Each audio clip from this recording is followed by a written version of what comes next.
للہ الذی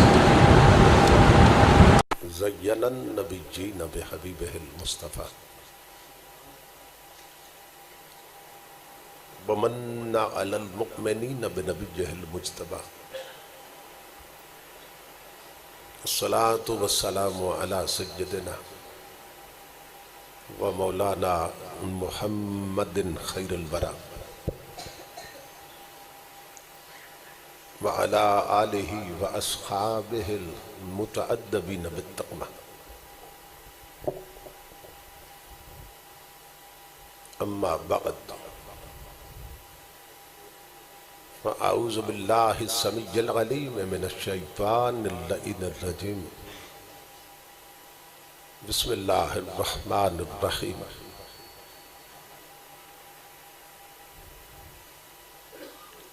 قل بفضل اللہ وبرحمتہ فبذالک فلیفرحوا هو خیر مما یجمعون صدق اللہ مولانا العظیم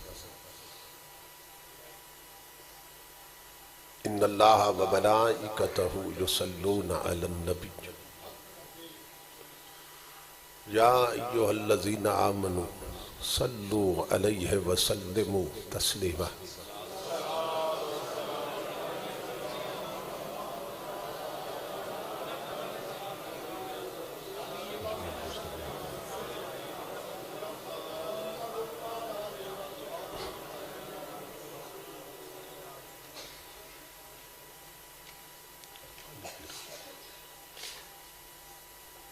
لائق صد احترام سرمایہ ملت استاذ العلماء حضرت علامہ عبد الحمید صدیقی صاحب دامت برکاتہم القدسیہ،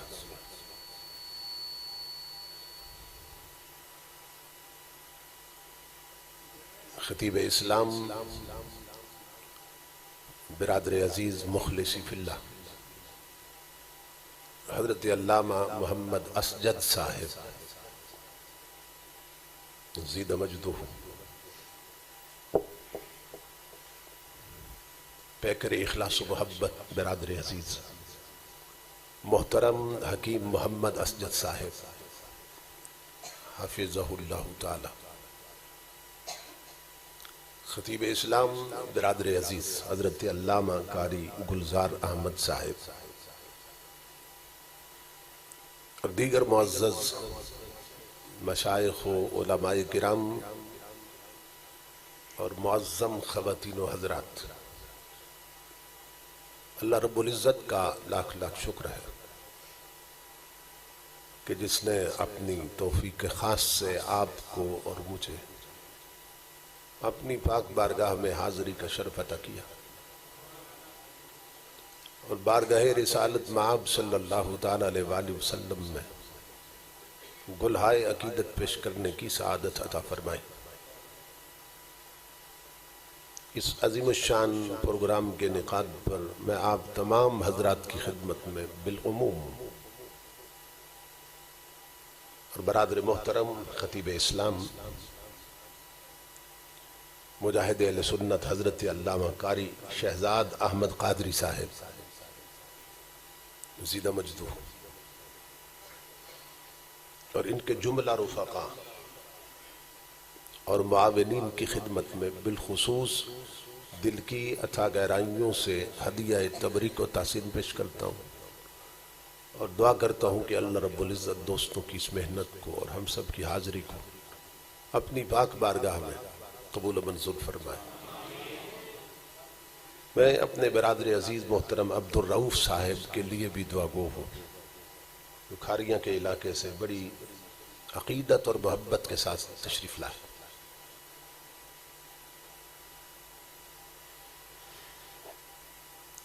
مجوزہ عنوان پر گفتگو کے لیے میں نے قرآن حکیم کے جو الفاظ تلاوت کرنے کا شرف حاصل کیا ہے، ان میں اللہ رب العزت نے اپنے محبوب کے توسل سے اپنے بندوں کو یہ حکم دیا کہ جب اس کا فضل ہو اور رحمت ہو پھر بندوں کو چاہیے کہ وہ خوشی منائیں۔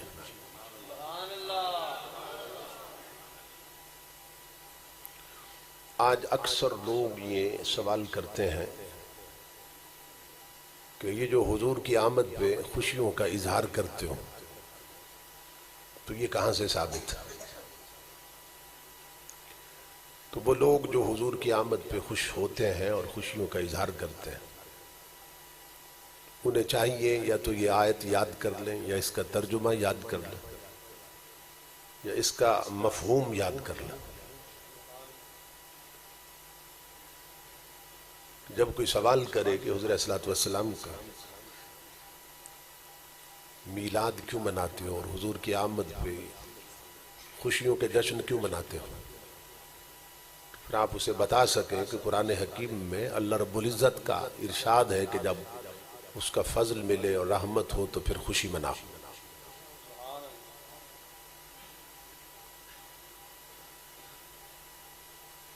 اب ساتھ ہی اللہ رب العزت نے بتا دیا کہ یہ جو خوش ہونا ہے اور اس کا اظہار کرنا ہے اس کا مقام کیا ہے،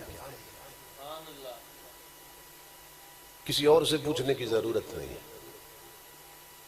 خود اللہ رب العزت نے فیصلہ فرما دیا هو خیر مما یجمعون، یہ خوشی منانا ہر اس شے سے بہتر ہے جس کو جمع کر رہے ہو۔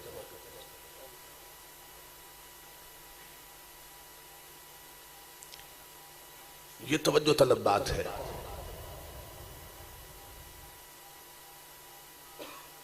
کہ اللہ رب العزت اپنی بات اپنے بندوں سے کرنا چاہتا ہے، یعنی پورا قرآن اللہ کا کلام ہے اور یہ جو میں نے الفاظ تلاوت کی یہ بھی اللہ کا کلام ہے، تو کلام اللہ کا ہے، بات اللہ کی ہے، اور کرنا کس سے چاہتا ہے؟ اپنے بندوں سے، یعنی بندے بھی اپنے اور بات بھی اپنی ہے، مگر اپنے بندوں سے اپنی بات وہ محبوب کے وسیلے کے بغیر نہیں کرتا۔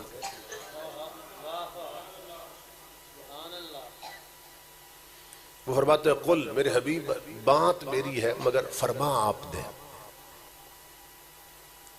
پیغام میرا ہے مگر پہنچا آپ دیں۔ قل کا معنی تو ہے فرما دیجئے میرے حبیب، کہہ دیجئے میرے حبیب، اور جو کہنا ہے وہ قل کے بعد ہے، اور وہ یہ ہے کہ جب اللہ کا فضل اور رحمت ملے تو پھر خوشی مناؤ۔ تو بندے بھی اللہ کے اپنے اور بات بھی اس کی اپنی ہے، مگر اپنی بات ڈائریکٹ اپنے بندوں سے خود نہیں کرتا، اپنی بات اپنے بندوں تک پہنچانے کے لیے وہ اپنے محبوب کو واسطہ بناتا ہے قل کا حکم دے کر۔ آج لوگ پوچھتے ہیں کہ حضور کا وسیلہ کہاں سے ثابت، اور کوئی دلیل یاد رہے نہ رہے، چاروں کل تو ہر شخص کو یاد ہوتے ہیں، تو کل شریف تو سب کو یاد ہے سوائے ہمارے دو چار وزیروں کے، باقی کل شریف تو سب کو آتی ہے، صرف دو چار وزیروں کو نہیں آتی۔ تو جب کوئی پوچھے کہ حضور کا وسیلہ کہاں سے ثابت ہے تو آپ یہ دلیل یاد رکھیے، اسے کہہ دیں بھی قرآن پاک میں جہاں جہاں لفظ قل آیا ہے وہیں سے حضور کا وسیلہ ثابت ہو رہا ہے کہ قل کے بعد کی بات خدا کی اور کرنا بندوں سے چاہتا ہے، مگر ڈائریکٹ خود اپنے بندوں سے بات نہیں کرتا، اپنے محبوب سے کہلواتا ہے کہ میرے حبیب بات میری ہے مگر فرما آپ دیں، پیغام میرا ہے مگر پہنچا آپ دیں، تاکہ لوگوں کو جو منصب نبوت ہے نا اس کی بلندی معلوم ہو جائے، جو پیغمبر کی اتھارٹی ہے وہ معلوم ہو جائے کہ پیغمبر کیا ہوتا ہے، مخلوق اور خالق کے درمیان وسیلہ ہوتا ہے، پیغمبر مخلوق اور خالق کے درمیان واسطہ ہوتا ہے،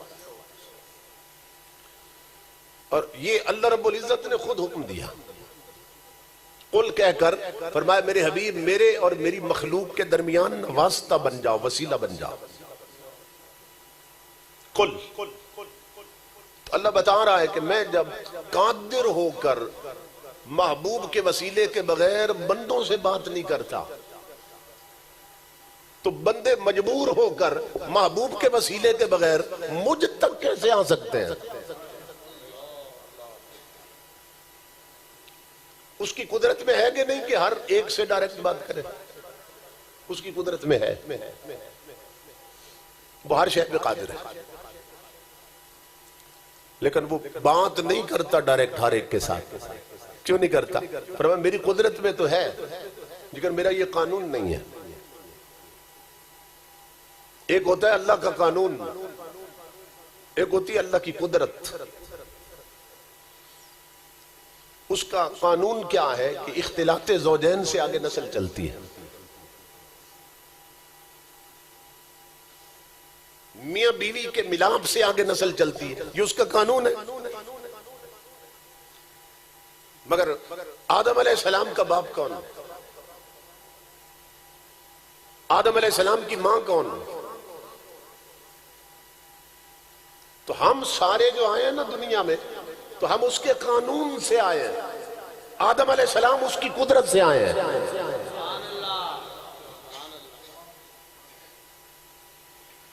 تو وہ کبھی قانون دکھاتا ہے، کبھی اپنی قدرت دکھاتا ہے۔ فرمایا میری طاقت ہے کہ میں ڈائریکٹ ہر ایک سے بات کر سکتا ہوں، مگر تمہاری طاقت نہیں کہ میری سن سکو۔ مگر میرا قانون یہ نہیں ہے کہ میں ڈائریکٹ تمہارے ساتھ بات کروں۔ تو مولا قانون کیا ہے؟ فرمایا قانون یہ بنایا ہے جس کو جو دینا ہے مصطفیٰ کے وسیلے سے دینا ہے، جس کو جو کچھ عطا کرنا ہے وہ یار کے وسیلے سے کرنا ہے۔ بتائیں ہمیں ایمان کس کے وسیلے سے ملا؟ ہمیں قرآن کس کے وسیلے سے ملا؟ ہمیں نظام زندگی کس کے وسیلے سے ملا؟ ہمیں شعور بندگی کس کے وسیلے سے ملا؟ سب کچھ حضور کے وسیلے سے۔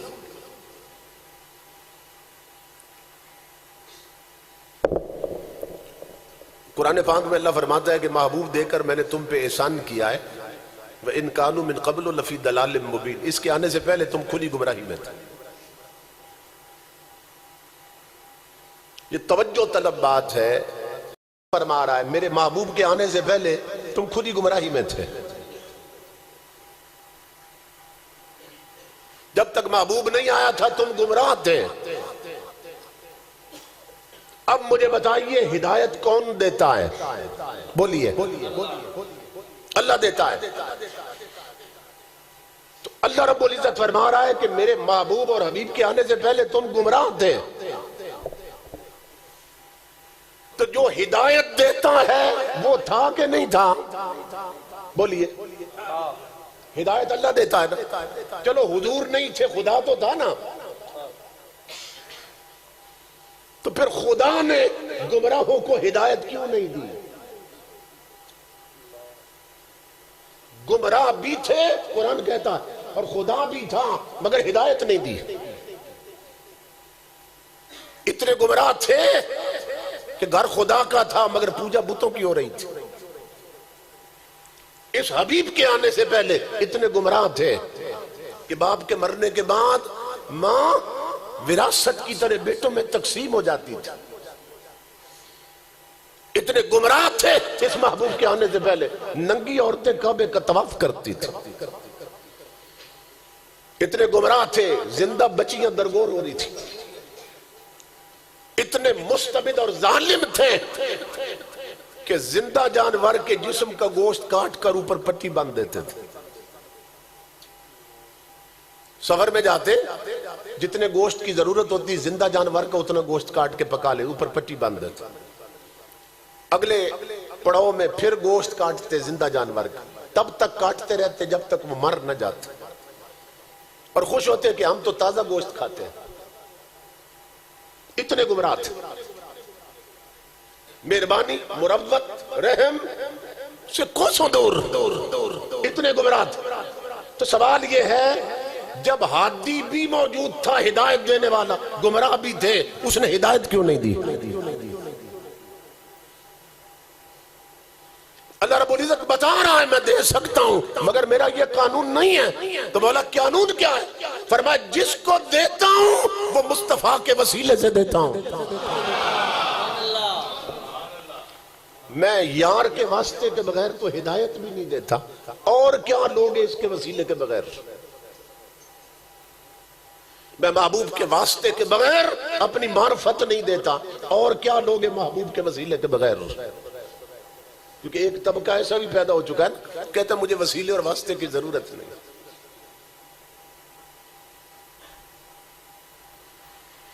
امام الانبیاء کے غلاموں، آپ جب چھت پہ چڑھتے ہیں تو کس کے وسیلے سے چڑھتے ہیں؟ سیڑھی کے وسیلے سے چڑھتے ہیں۔ اب بلندی پہ جانے کے لیے تو وسیلے کی ضرورت، پستی میں آنے کے لیے وسیلے کی ضرورت نہیں۔ کوئی کہہ سکتا ہے بھی چھت پہ تو چلو وسیلے کی ضرورت تھی، سیڑھی سے چڑھے، مگر نیچے اترنے کے لیے تو ضرورت نہیں ہے، میں اوپر سے چھلانگ مار دوں گا۔ چھت سے چھلانگ مارے گا تو نقصان ہوگا کہ نہیں ہوگا؟ تو بلندی پر جانے کے لیے وسیلے کی ضرورت، پستی میں اترنے کے لیے نہیں ہے۔ تو جو کہے نا وسیلے کا منکر ہوں، وہ سمجھو اوپر نہیں جا رہا، بدبخت نیچے جا رہا ہے۔ کیونکہ اللہ رب العزت کا قانون ہے کہ جس کو جو دینا ہے وہ اپنے حبیب کے وسیلے سے دینا۔ ہمیں ہر شے حضور کے واسطے سے ملی، بلکہ ہمیں تو اپنا وجود بھی حضور کے واسطے سے ملا۔ یعنی اللہ فرماتا ہے میرے حبیب آپ نہ ہوتے تو کچھ بھی نہ ہوتا۔ تو آپ سنتے رہتے ہیں نا علماء سے، تو میں کہتا ہوں کہ اگر حضور کی آمد پر خوشی نہیں منانی تو پھر کس خوشی کا حق ہے کہ اسے منایا جائے؟ کیونکہ ساری خوشیاں بنی حضور کے صدقے میں ہیں۔ کوئی خوشی نہ ہوتی اگر حضور نہ ہوتے، تو تاجدار کائنات کے توسل سے تو خوشیاں ملی۔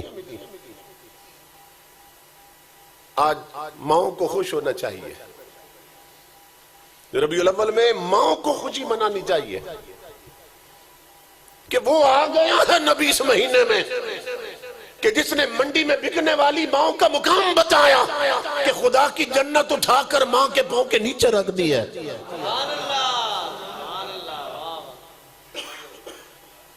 آج مزدوروں کو خوشی منانی چاہیے، مزدوروں، یہ ربیع الاول کا مہینہ ماؤں کی خوشی منانے کا مہینہ ہے کہ انہیں بلند کرنے والا آیا ہے۔ یہ مزدوروں کی خوشی کا مہینہ ہے کہ انہیں بلند کرنے والا آیا۔ کہ تاجدار کائنات نے ایک مزدور کے ہاتھ پہ چھالے دیکھے تھے تو ہاتھ چوم لیا تھا اور فرمایا تھا القاسب و حبیب اللہ، حلال رزق کمانے والا بھی رب کا حبیب ہوتا ہے۔ جس نے گرتوں کو اٹھایا، جس نے پستوں کو بلند کیا۔ آج سب کی خوشی کا موسم اور مہینہ آ گیا کہ ہر کوئی خوشی منائے۔ تو امام الانبیاء کے غلاموں، اللہ رب العزت نے فرمایا قل، اے میرے حبیب آپ فرما دیجئے کہ جب اللہ کا فضل اور رحمت ملے تو پھر خوشی مناؤ۔ بعض لوگوں نے یہ کنسپٹ دے رکھا ہے کہ اسلام میں خوشی کا کوئی تصور ہی نہیں۔ انہوں نے اسلام کو ہوا بنا کے پیش کیا، اسلام کوئی بلا ہے کہ اگر تم صحیح مسلمان ہو گئے تو تمہاری خوشیوں کا گلا گھونٹ کے رکھ دے گا۔ اسلام تو ایک کمپلیٹ کوڈ آف لائف، ایک مکمل ضابطہ ہے یار۔ جس طرح اس کو دین فطرت اسی لیے کہتے ہیں، یہ انسانی نیچر اور فطرت کا لحاظ رکھتا ہے، اور جس طرح اس نے لحاظ رکھا ہے کوئی اور نہیں رکھ سکا۔ دیکھو نا، انسان کو جب خوشی ملتی ہے تو چاہتا ہے کہ خوشی کا اظہار ہو۔ آپ جانتے ہیں کہ جب بچہ پیدا ہوتا ہے تو اللہ کی ایک نعمت ہے، اولاد اللہ کی نعمت، تو پھر اس نعمت پر انسان چاہتا ہے کہ میں خوشی کا اظہار کروں۔ تو تاجدار کائنات نے کیا کیا؟ اس انعام کے ملنے پر عقیقہ اپنی سنت بنا دیا۔ سبحان اللہ، سبحان اللہ۔ عقیقہ آپ نے اٹینڈ کیے ہوں گے نا، عقیقوں پہ جاتے ہیں آپ، عقیقوں پہ کیا ہوتا ہے؟ بکرے ذبح ہوتے ہیں، بیٹا ہو تو دو، بیٹی ہو تو ایک، بکرے ذبح ہوتے ہیں، ہانڈی تیار ہوتی ہے، سالن پکتا ہے، مہمانوں کو دعوت دی جاتی ہے، برادری اور دوست بلائے جاتے ہیں، اور سب نئے نئے کپڑے پہن کے آتے ہیں۔ جس گھر میں عقیقہ ہونا ہو اس گھر میں اگر پینٹ اترا ہے تو پینٹ ہو جاتے ہیں، نئے پینٹ ہو جاتے ہیں، نئی چادریں بچھا دیتے ہیں، ایک خوشی اور جشن کا سما ہوتا ہے۔ کیوں؟ اللہ نے نعمت دی ہے، اس پر خوشی کا اظہار ہو رہا ہے۔ کوئی فتویٰ لگتا ہے؟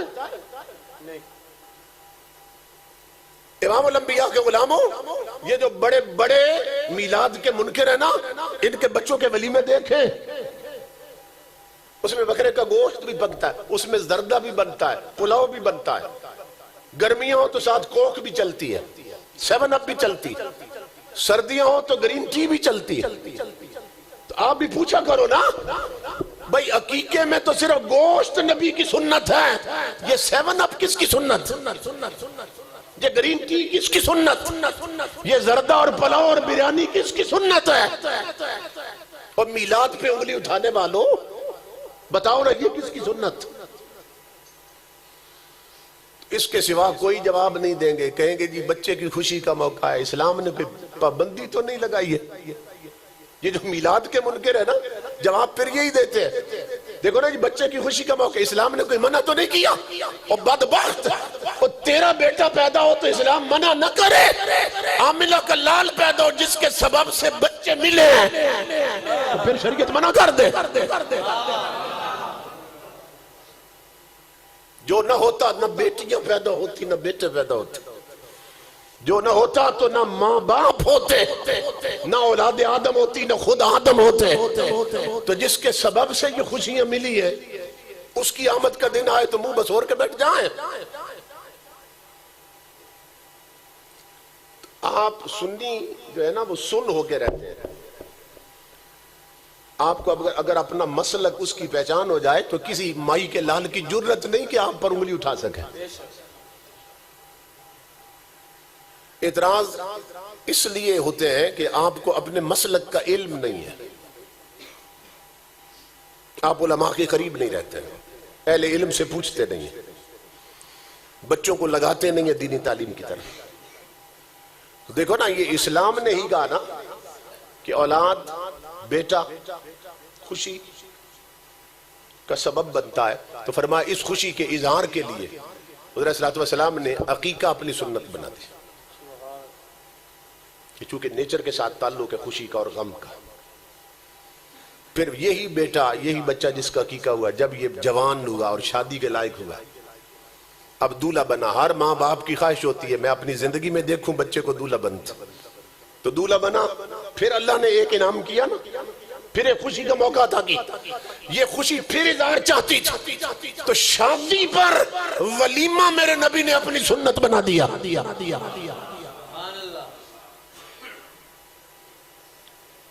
تو ولیمے پر بھی سارا کچھ ہوتا ہے کہ نہیں ہوتا؟ تو اس پر تو کوئی فتویٰ نہیں لگتا بھئی یہ ولیمے میں یہ اتنی چیزیں کیوں آ گئی ہیں؟ کیوں؟ اس لیے کہ اللہ نے ایک نعمت دی ہے، ایک خوشی کا موقع ہے، خوشی اظہار چاہتی ہے۔ تو اسلام میں خوشی کا تصور ہے کہ نہیں ہے؟ بولیے۔ یہ جب نکاح ہوتا ہے تو سنت تو یہ ہے کہ چھوارے بانٹے جاتے ہیں، اب تو مٹھائیاں آ جاتی ہیں نا اور چیزیں آ جاتی ہیں، مگر سنت یہ ہے کہ چھوارے بانٹے جائیں، چھوارے تقسیم کیے جائیں۔ کھجور کیوں نہیں دی؟ اس لیے کہ کھجور کا ذائقہ اتنا دیر تک منہ میں نہیں رہتا جتنی دیر تک چھوارے کا رہتا ہے، سمجھ رہے؟ چھوارا عرب کی ایک ٹافی سمجھ لیں، ایک چاکلیٹ ہے چھوارا۔ فرمایا امام الانبیاء کا طریقہ یہ، شریعت کا مزاج، نکاح ہو جائے تو چھوارے بانٹو کہ رب نے انعام کیا کہ 2 خاندان مل گئے، مرد کو زندگی بھر کے لیے ساتھی ملا عورت کی شکل میں، عورت کو سرتاج ملا مرد کی شکل میں، 2 کا ملاپ ہو رہا ہے، منہ میٹھے کرواؤ، خوشی کا موقع ہے۔ اور جب بیوی کو خامد ملا اور خامد کو بیوی ملی تو اس وقت تو منہ میٹھے کراؤ، تو اس وقت کیوں نہ کراؤ جب امت کو نبی ملا، گناہگاروں کو شفیع اکرم ملا اور بندوں کو خدا کا حبیب ملا، اس پر منہ میٹھے نہ کراؤ۔ دیکھو نا، یہ تو عقل میں آنے والی بات، منہ میٹھے۔ دیکھو نا، چوارے تو دولہے کو کھانے چاہیے تھے، وہ نہیں کھا رہا، برات چوارے کھا رہی ہے۔ کیوں کھا رہی ہے؟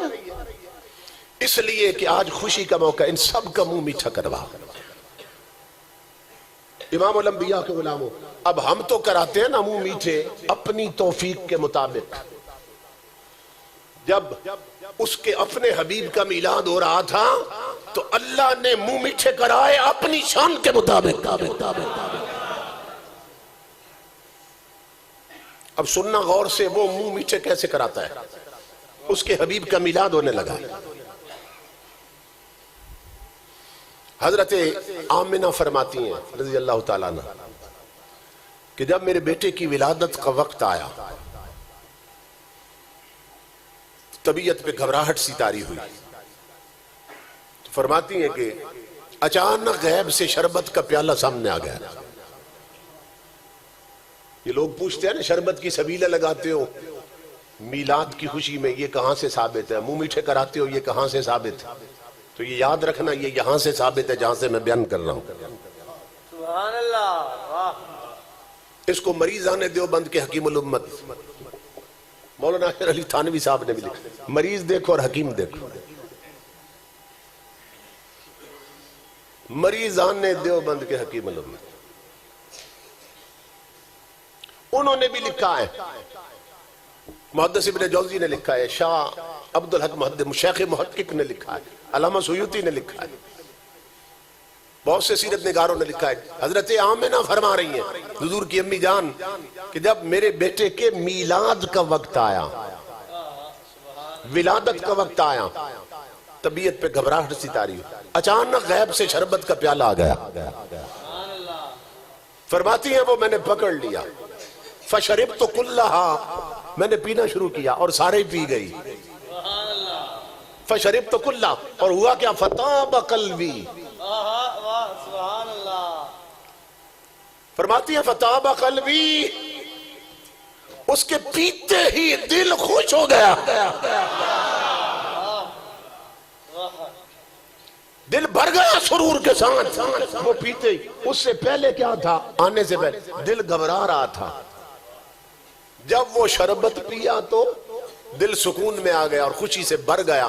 اسی لیے تو اس کو تبرک کہتے ہیں کہ یہ برکت دیتا ہے، بیمار پیے تو شفا پاتے ہیں،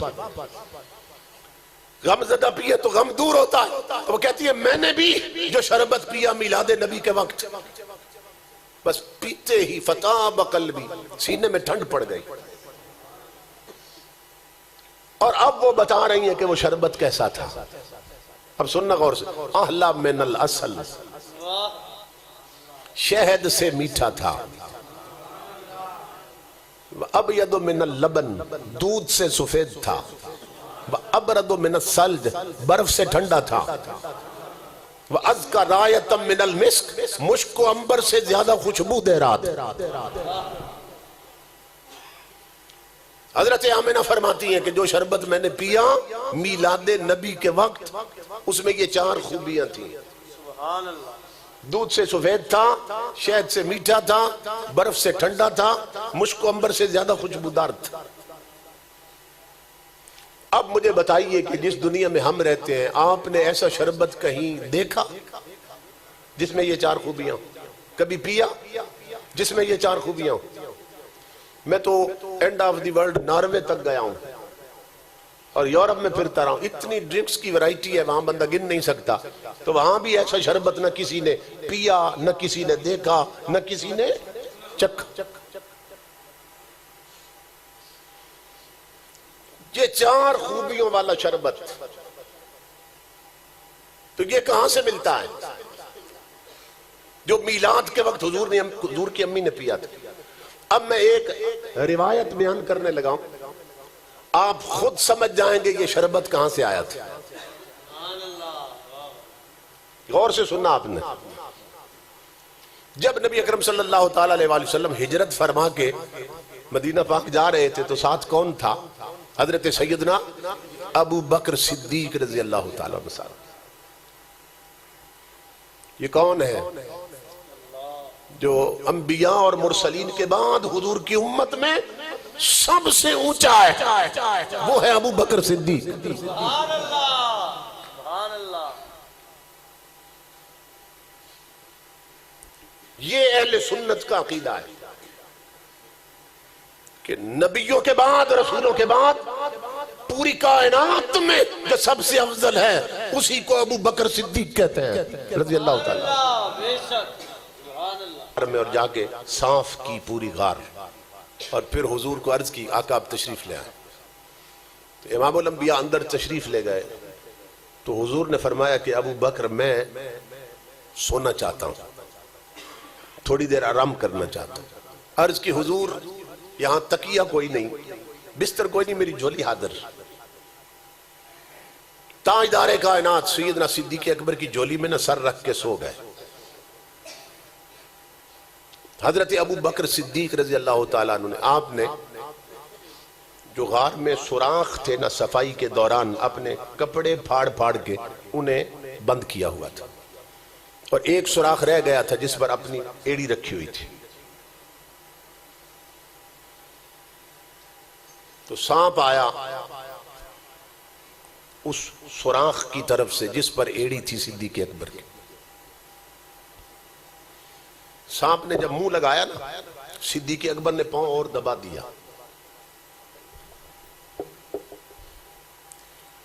اس کو صرف اپنے نہیں بیگانوں نے بھی لکھا ہے. سانپ نے جو ہی منہ رکھا انہوں نے دبا دیا اور پاؤں دبا دیا.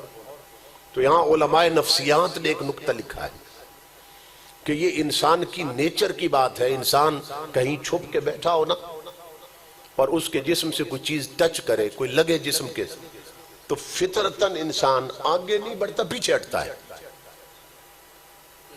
یہ انسان کی فطرت کی بات, نیچر کی بات.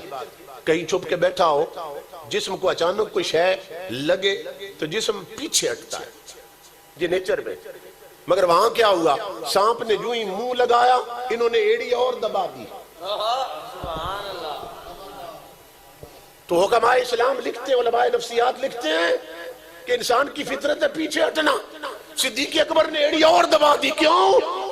کہ محمد عربی کے عشق نے صدیق کی فطرت ہی بدل دی تھی. سبحان اللہ سبحان اللہ.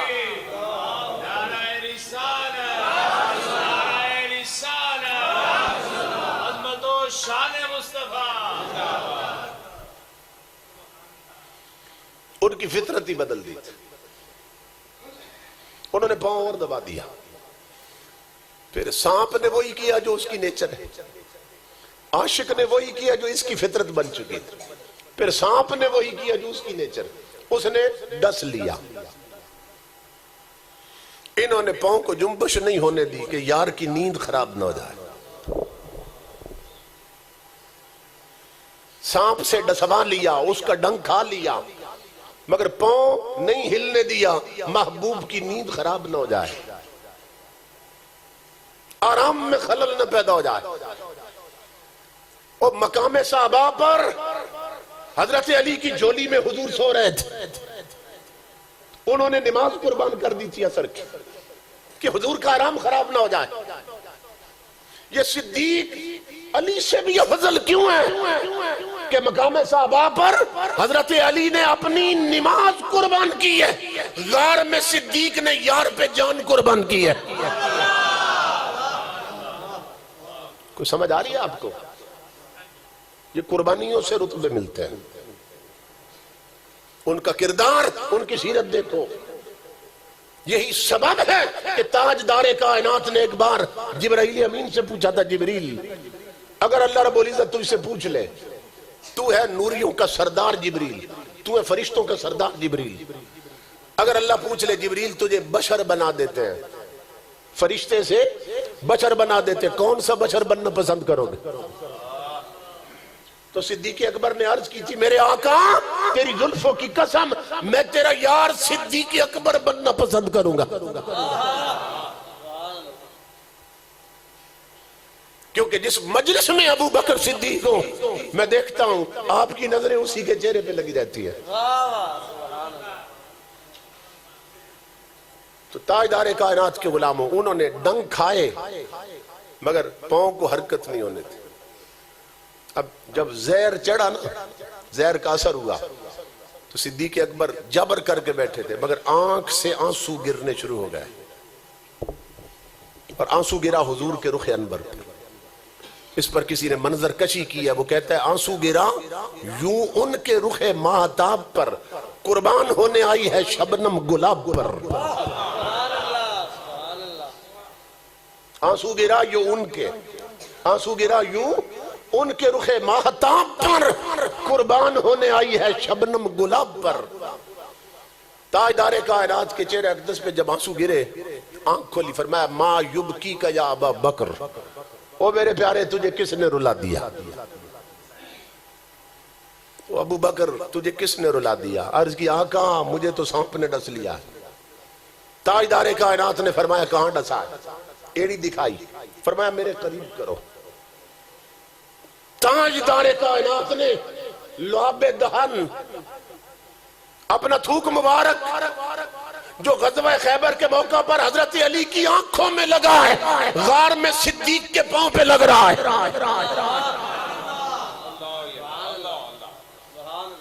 غار میں صدیق اکبر کے پاؤں پہ لگ رہا ہے، خیبر میں حضرت علی کی آنکھوں میں لگ رہا ہے۔ مقام دیکھو صدیق اکبر کا۔ تاجدار کائنات کے غلاموں حضور نے فرمایا پاؤں کرو، آپ نے لعاب لگا دیا۔ حضور صدیق اکبر کہتے ہیں اللہ کی عزت کی قسم میں اندازہ نہیں کر سکا، لعاب پہلے لگا یا درد پہلے کھینچ لیے۔ حضرت صلی اللہ علیہ وسلم نے درد سارے کھینچ لیے، درد ختم ہو گئے۔ اثر کیا ہوا؟ پیاس لگ گئی صدیق اکبر کو۔ عرض کی عطشن شدیدن یا رسول اللہ، آقا مجھے پیاس بہت لگی۔ امام الانبیاء نے فرمایا اذهب الى صدر الغار، غار کے درمیان چلے جاؤ، سینے پہ جاؤ پانی پی لو۔ صدیق اکبر آنکھیں بند کر کے چل پڑے۔ یہ کہہ سکتے تھے کہ نہیں کہہ سکتے تھے کہ یا رسول اللہ غار تو ساری میں نے اپنے ہاتھوں سے صاف کی ہے، وہاں تو پانی نہیں ہے، غار میں تو پانی کا کوئی چشمہ نہیں ہے یا رسول اللہ؟ یہ کہہ سکتے تھے کہ نہیں کہہ سکتے تھے؟ خود ہی تو صاف کی تھی نا ساری غار۔ اب حضور فرما رہے جاؤ پانی پی لو، غار کے سینے پہ چلے جاؤ، درمیان چلے جاؤ۔ یہ آنکھیں بند کر کے کیوں چل پڑے؟ یہ پوچھا بھی نہیں آقا وہاں تو چشمہ نہیں ہے، پانی نہیں ہے، میں غار صاف کر چکا ہوں۔ نہیں، صدیق اکبر جانتے تھے پانی نہیں تھا پہلے، مگر اب رب کا حبیب کہتا ہے جاؤ پیو۔ اب ہو نہیں سکتا، خدا تقدیر بدل دے گا، یار کی بات نہیں بدلے گا۔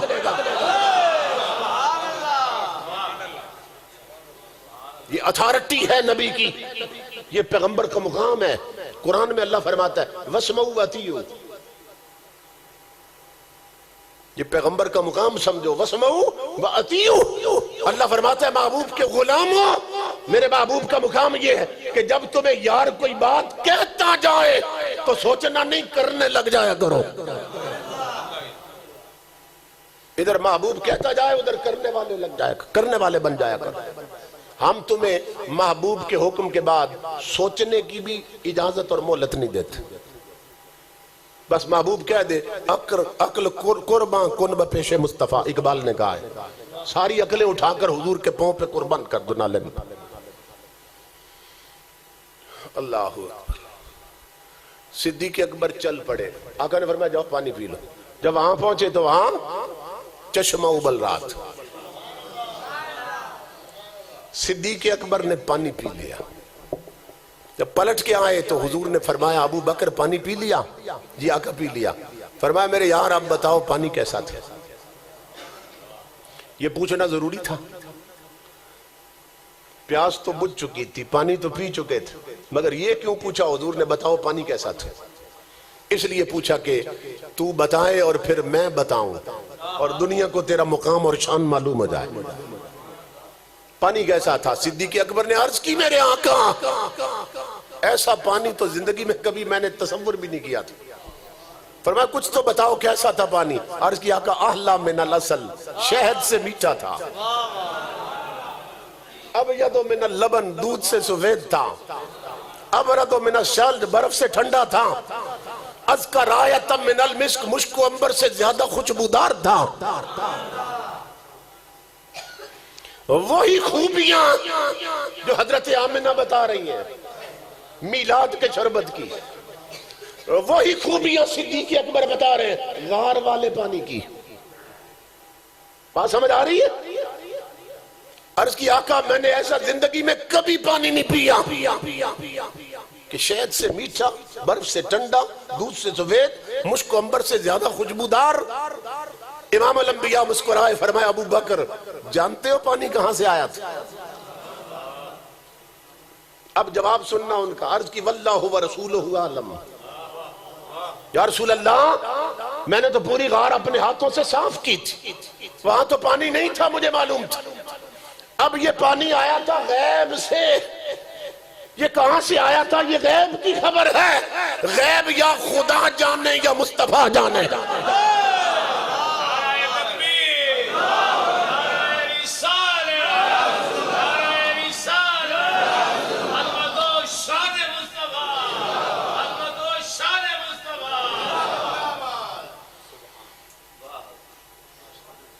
یہ تو غیب کی خبر ہے، پانی پہلے تو نہیں تھا، میں نے تو پوری غار صاف کی تھی، اب یہ آیا تھا غیب سے۔ یہ بھی تو کہہ سکتے تھے واللہ عالم، غیب کی خبر ہے، اللہ غیب جانتا ہے، مگر صدیق اکبر کے لفظ میں دکھاتا ہوں واللہ ورسولہ عالم۔ یا رسول اللہ یہ غیب کی خبر ہے، غیب یا خدا جانے یا مصطفیٰ جانے، مجھے کیا خبر پانی کہاں سے آیا، مگر اتنا معلوم ہے شہد سے میٹھا تھا، دودھ سے سفید تھا، برف سے ٹھنڈا تھا، مشک و عنبر سے زیادہ معطر، میں نے ایسا کبھی نہیں پیا۔ اب حضور فرمانے لگے ابو بکر اب میں بتاتا ہوں پانی کہاں سے آیا تھا، کہاں سے آیا تھا؟ عرض کی آقا کہاں سے آیا تھا؟ فرمایا جب تو میرے کہنے پہ چل پڑا نا، پانی نہیں تھا غار میں، تو نے ساری صاف کی ہوئی تھی، لیکن جب میرے کہنے پہ تو چل پڑا آنکھیں بند کر کے تو تیری اس ادا پر میرے رب کو اتنا پیار آیا۔ اللہ نے کیا کیا؟ ان اللہ تعالی امر الملک الموکل بانہار الجنت ان اخرج نہرا من الجنت الا غار۔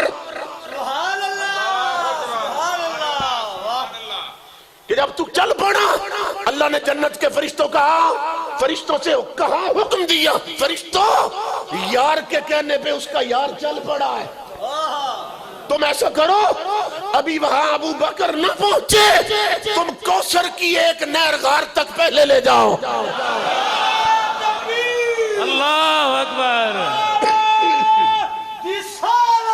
یا رسول اللہ، یا علی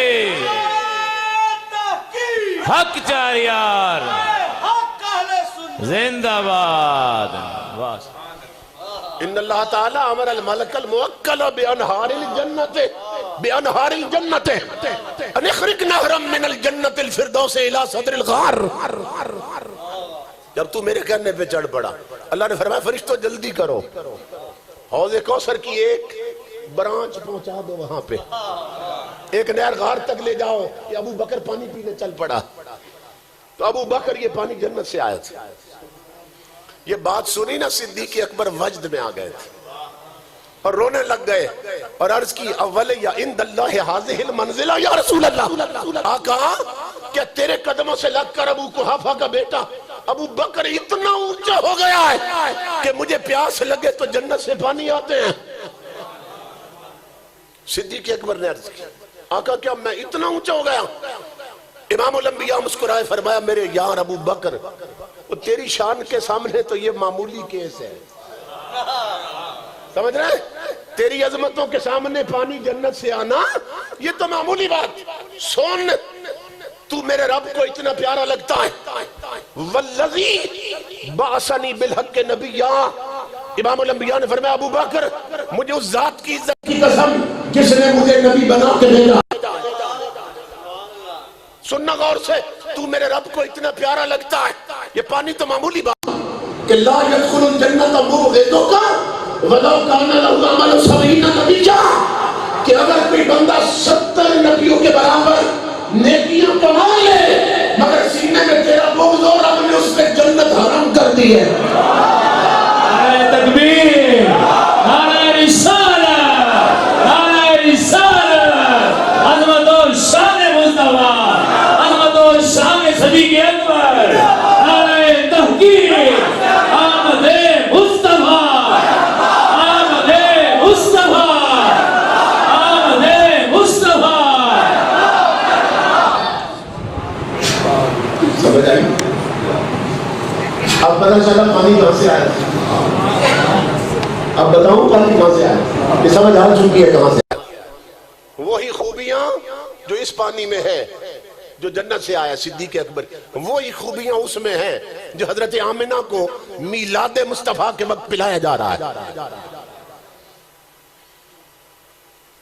تو بتائیے وہ جنت سے پانی میلاد کے موقع پہ کس نے بھیجا تھا؟ اللہ نے بھیجا تھا، اللہ نے بھیجا تھا۔ کیوں بھیجا تھا؟ اس کا علم ہر زمانے پہ محیط ہے، یہ پریزنٹ اور پاسٹ اور فیوچر ٹینسز یہ ہمارے لیے ہے، یہ حال ہے، یہ ماضی ہے، یہ مستقبل ہے، یہ جتنے زمانے ہمارے لیے، اس کے لیے ہر شے حال ہے۔ اللہ کے لیے کوئی شے ماضی نہیں بنتی، نہ کوئی فیوچر ہوتا ہے، اس کے علم کے سامنے ہر شے حال، اس کا علم ہر شے کو محیط۔ تو جنت سے میلاد پر پانی کیوں اس نے بھیجا تھا، شربت کیوں بھیجا تھا؟ میرے رب کو معلوم تھا کہ ایک وقت آئے گا یار کے غلام یار کے میلاد کی خوشی میں سبیلے لگائیں گے، شربت پلائیں گے، منہ میٹھے کرائیں گے، اور لوگ کہیں گے یہ کہاں سے ثابت ہے؟ فرمایا میں بتا دیتا ہوں کہ میلاد پر منہ میٹھے کرانا شرک و بدعت نہیں، اللہ کی اپنی سنت ہے۔ فرمایا یار کے میلاد کا پہلا شربت میں پلاتا ہوں، اور پلاتا بھی اسی ہوں جس کے گھر میلاد والا آیا ہے۔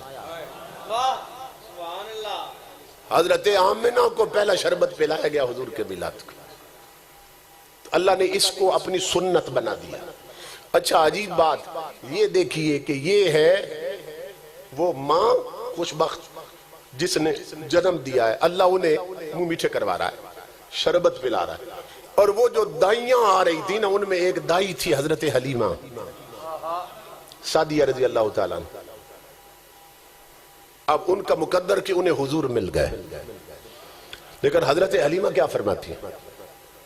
فرماتی ہیں جب میں نے تیاری کی کہ دائیاں جا رہی ہیں مکے کی طرف اور میں بھی جاؤں اور کوئی بچہ لے لوں گود میں، کہتی ہیں کہ کبھی ایسا نہیں ہوا تھا، وہ میرے سونے کا وقت بھی نہیں تھا مگر مجھ پہ نیند طاری ہو گئی، تیاری کر چکی مدینہ مکہ جانے کے لیے کہ بچے لے ہوں، تو مجھ پر نیند طاری ہو گئی۔ حضرت حلیمہ فرماتی ہیں بس نیند طاری ہونے کی دیر تھی، میں نے اپنے آپ کو جنت میں پایا، میں نے خواب دیکھا جنت میں ہوں، اور پھلوں سے لدی ہوئی کھجوریں، حد نظر تک باغ، وہ کھجوریں بارش کی طرح میری جھولی میں گریں خواب میں کہ میری جھولی بھر گئی،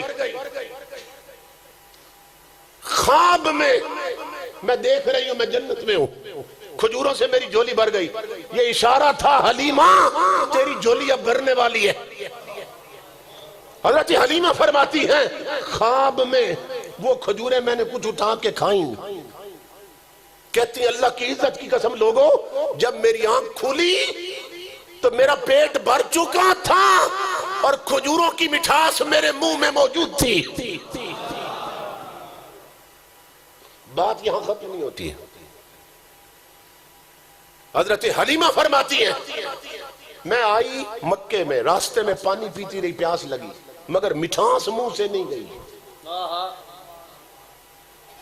میں مکے میں پہنچی، میں نے کھانا بھی کھایا مگر کھجوروں کی مٹھاس منہ سے نہیں گئی، میں نے حضرت آمنہ سے رب کا حبیب لیا پلٹ کے گئی. مکے میں نے آب زمزم پیا مگر مٹھاس منہ سے نہیں گئی. 3-4 سال رب کا حبیب میرے گھر میں رہا. 3-4 سال تک کھجوروں کی مٹھاس میرے منہ میں رہی. یہ حضرت حلیمہ بتا رہی ہیں.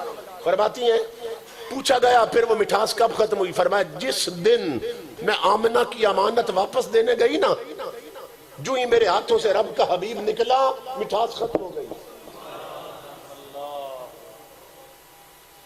یہ اشارہ تھا حلیمہ، یہ منہ میٹھا تو یار کی خوشی میں کرایا تھا.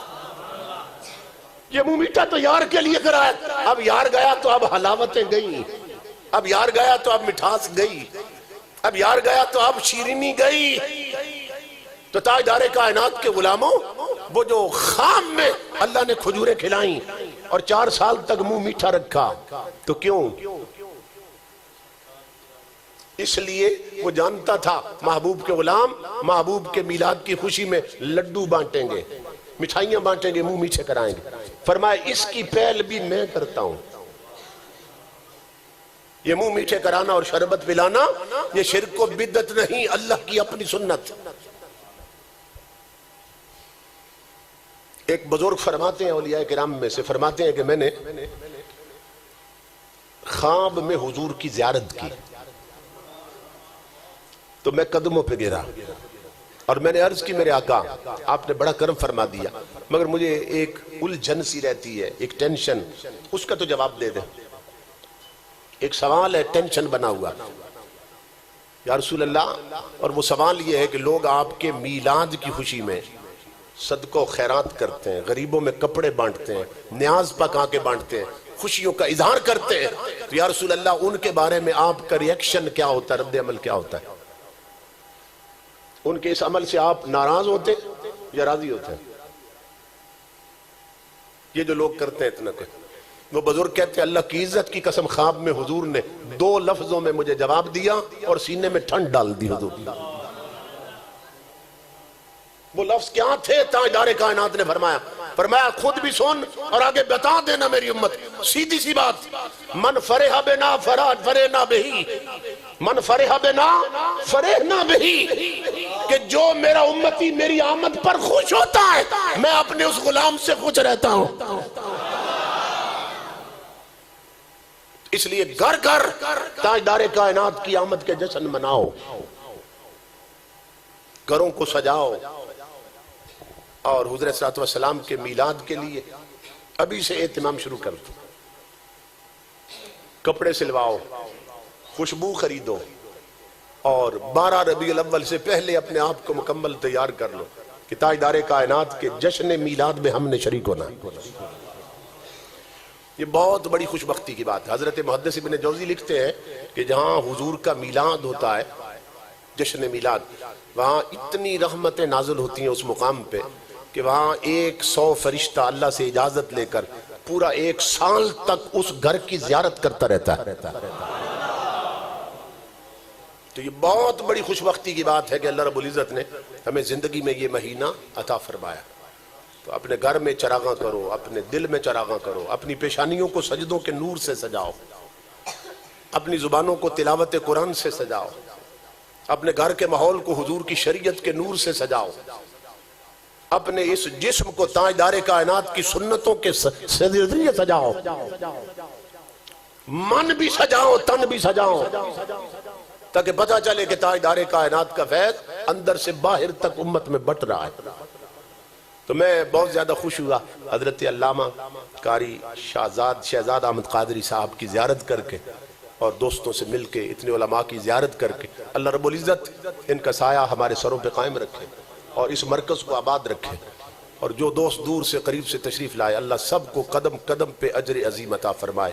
وما علینا الا البلاغ.